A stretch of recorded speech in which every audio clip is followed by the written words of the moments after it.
It is Tuesday, as we always like to do. We catch up with Dr. Jeff Pierce, our injury insider, courtesy of the Michigan Sports and Spine Center, powered by Amon-Ra of Southfield. And Doc, speaking of MRIs, I guess it's MRI season in the NFL is well underway right now. Well underway. It's never not, I guess. You know, the MRI has always been the standard for soft tissue sports medicine injuries, and you're seeing it just with, the major injury with Hill last night. I even said it. I came on, 15 minutes after the injury and kind of gave my 2 cents. But I don't know if you want to talk about that one first. Yes. Or We'll get there with that one because I do.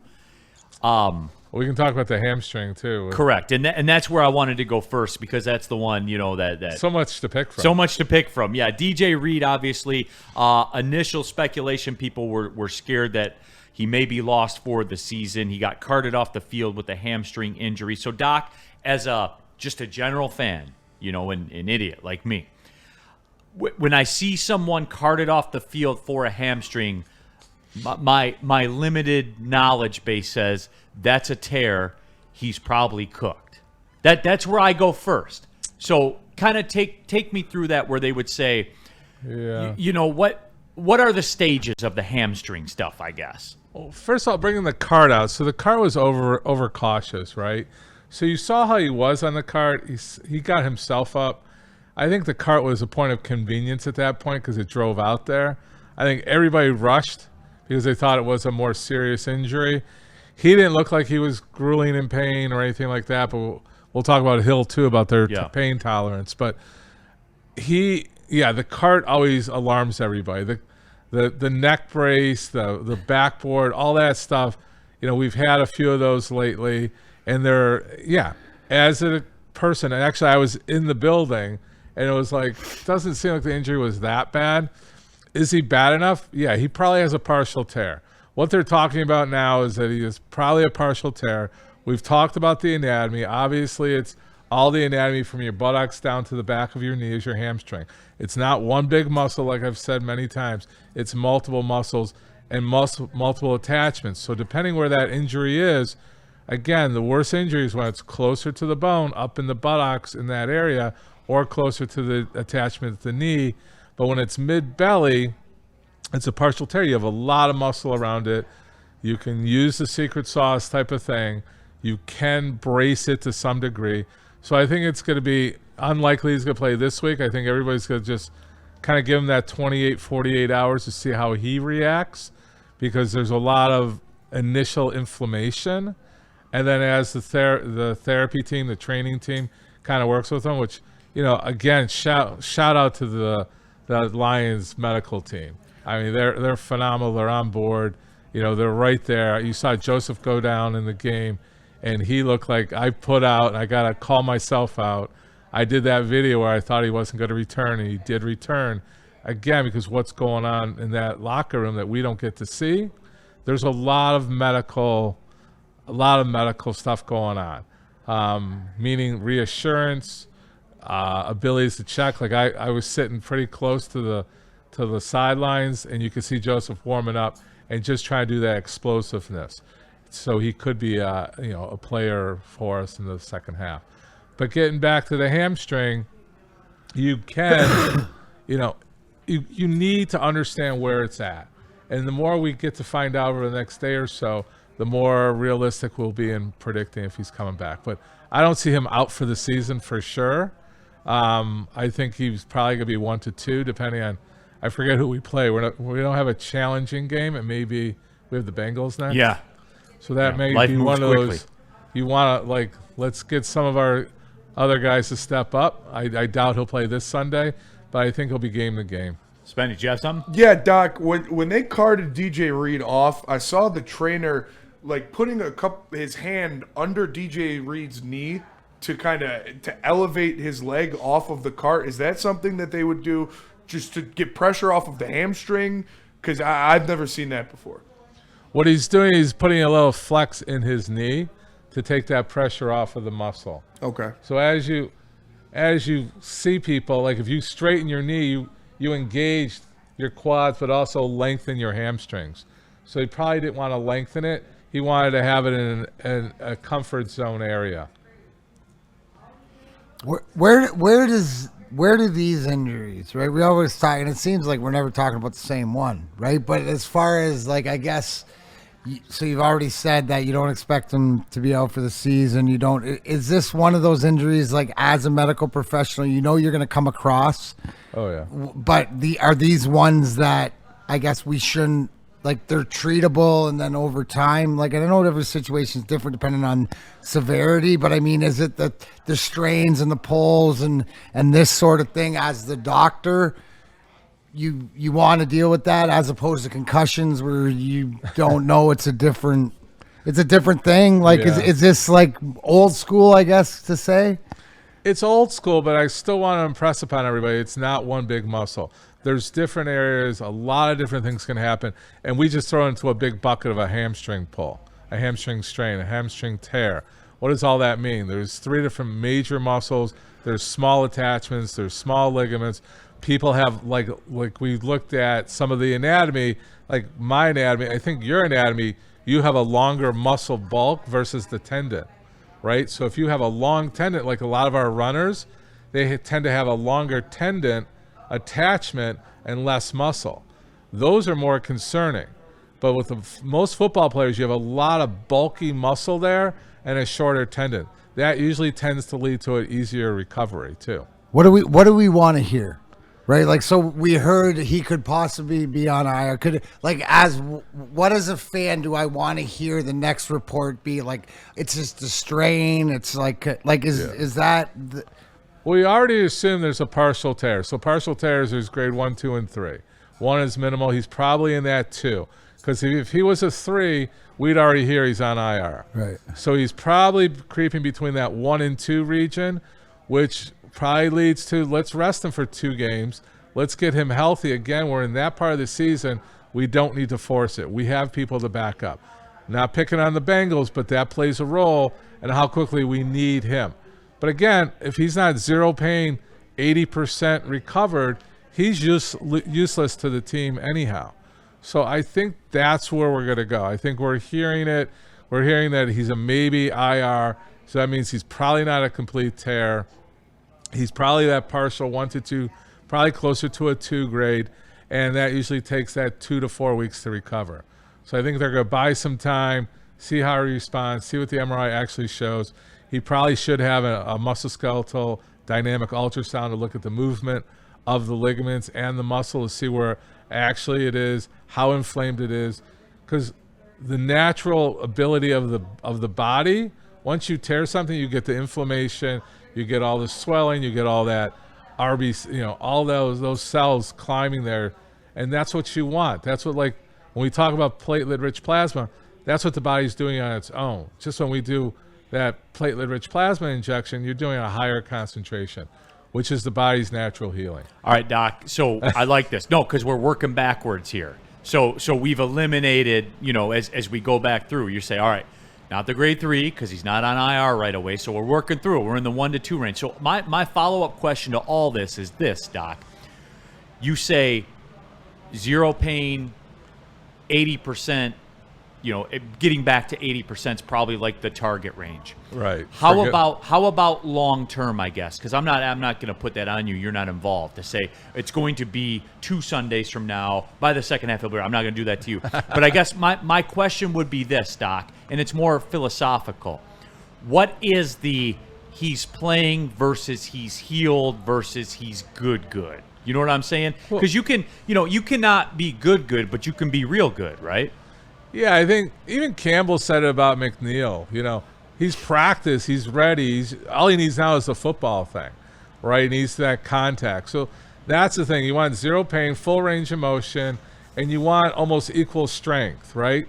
Because we can evaluate these players at such an nth degree and micromanage it down to the strength and the firing of their muscles. So that's what the technology we have now. So you want to see that. You want to see him firing those muscles accurately and they kick in, kind of like the Hutchinson thing. He had to go through a stepwise recovery. This obviously isn't as bad, but there's still that stepwise system. It's just on a shorter time frame. So when you ask me, what are we looking for?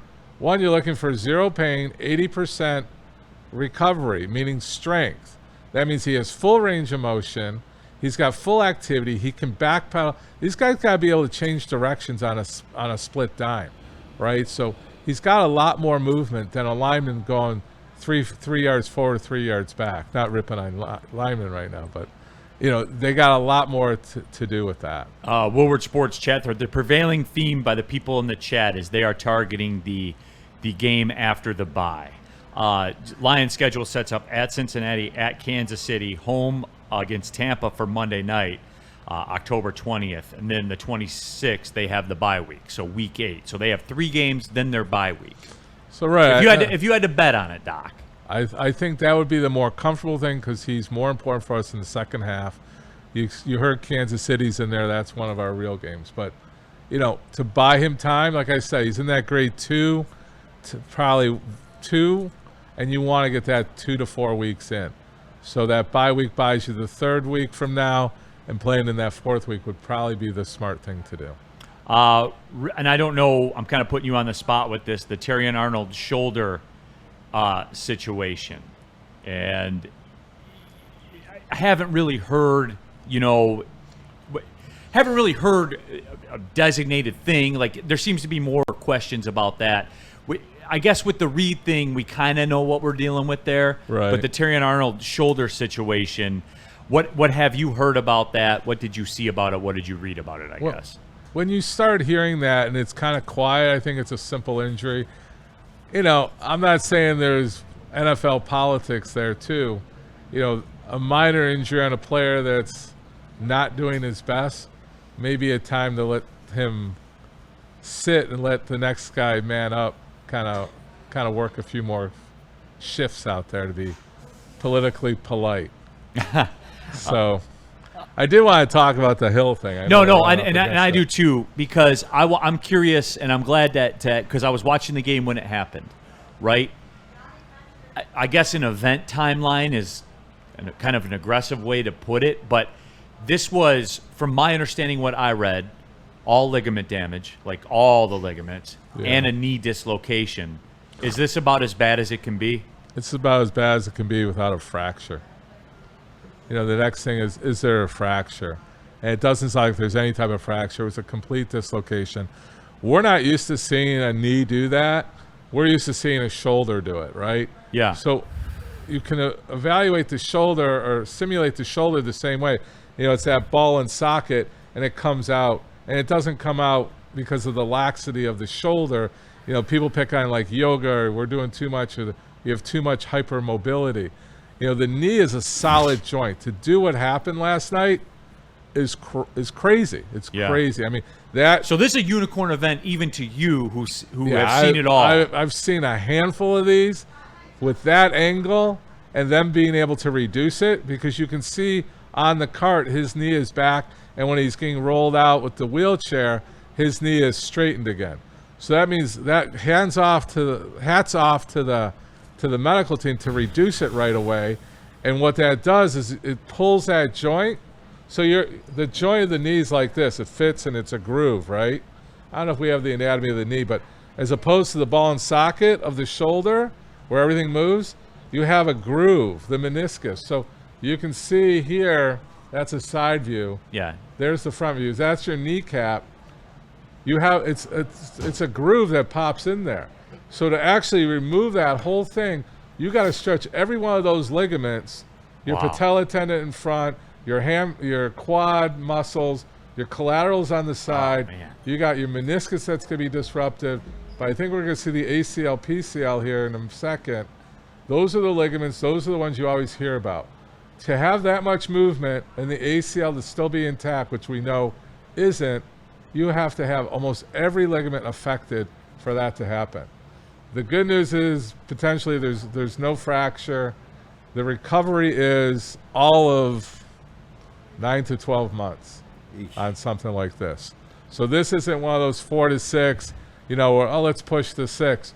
With this much damage, but Tyreek, he's a monster. Nobody, people are already asking me, is it career ending? I wouldn't bet against this Have guy. we seen this injury in any? Does this come up? Anybody else come to mind in history or like football? I any see this sport? in motorcycles, Okay. rodeos, more not necessarily football to have a full dislocation. This is more like motocross. Okay, this is more Hey. like a. I mean, we can look it up historically, but I just wonder who's come back from it, and being a speed merchant Well, that and- he is, it's And Doc, and that's where I was going to go with it, Doc. For a guy whose game is predicated on speed, who already at 31 is not the Tyreek Hill that he was 4 years ago. I mean, that's just a fact. I'm a huge Tyreek Hill fan, and like when it happened, because like look, he does what he wants in his personal life. Right. I enjoy when I that's his motivation to get back on the field. Well, right, but for me, when he gets the football in his hand, it's exciting. Like he is one of the closer things I've seen to Barry Sanders with the football in his hand, Right. where it's exciting. For a guy whose game is predicated on speed, he's 31 now. He'll be 32 at the time that he's coming back. I mean, Doc, again, I don't have the medical degree. You do. But for what you're talking about, for you, who's seen everything in sports injuries, to say, oh, I've never seen anything like that, like it's got to be devastating, Doc, to his career. I mean, I would figure it has to be. It has to be, but again, it's him. And he was smiling. His attitude. What was up with I don't that? want That's to kind of a minimize manic it. smile. I think. Yeah. Huh? I think that was kind of like a manic smile more than like he was okay. Yeah. If I don't smile, I'll cry. Yeah. or Pretty something much, like And, that. yeah. and like I said on my little show, like my little snip, I mean, 99% of the people are in tears, including myself. Just Yeah. looking at you, you're almost in tears. But I think it was his adrenaline. Everything's flying. His endorphins are going. He just has that personality that it's a positive light, not a negative light. And he, giving the message, being strong, showing that message for probably mostly his family and his close relatives. That was a message to them and also to the Miami fans. But I don't want to underestimate. That was huge. His attitude coming off. I mean, that's you got to realize, like I've always said it. These are still humans at the end of the day. Correct. And they're risking their life and their career on every play, and you're seeing these injuries, and we're talking, it's just, whatever. This is a career-changing moment, whether he returns or not. This was a moment in time for Tyreek Hill that's a changing moment of his career. And I'm betting for him. I'm going to say right now, I'm betting for him that he gets back on an NFL field. Will he have that same speed? No, but he can lose 10 to 20% of his speed and still be faster than 99% of the guys out there. But don't underestimate his football smarts that will get him back on that field. And that's what a guy usually does past the age of 28. Mike O in the chat. The good doctor is elite and breaking it down as he always does. So there you go, Doc. Thanks. It's I resonating. got to do 2 shout-outs. I did go to the Sure. Zach Bryant concert. Okay. Yeah. And I was with some of the young Red Wings, and they got noticed, and Dr. Pierce got noticed too. See? Shout out. There you From the go. Woodward Sports. Shout out. I got a shout out, and then head of security by the stage for Zach. I thought he was chasing me down to run me away, and I told him I'd do a shout out to him. He didn't want to be mentioned, Yeah. but the tall gentleman that looked like he had a lot of authority, and I'm like, is he kicking me out? He's like, no, I just want to shake your hand. So I streets love that feedback from Woodward Sports. It inspires me, and I like to know we're making a difference. And I want to hear from the people, like that is rewarding. I get to do a lot of things in my life, but educating and giving back is where I am in my career. So if I can help people understand and go see a doctor or see things and understand and challenge who you're currently seeing, then I'm doing my job. Absolutely. You're the And man, Doc. Yeah, and Dr. Pierce, Yeah, too, shout out. of the Michigan Sports and Spine Center. You can get treated by the same guy that, I mean, like, for real, how many times in your life can you, like, get the same kind of care? Yeah. For real. Maz You is can. going to him for his tennis elbow. Well, this will be the most famous celebrity that Dr. Pierce has ever worked with, and Tom Mazaway. Man. Right. That's right. And Tom He's right up Mazaway. there on my wall.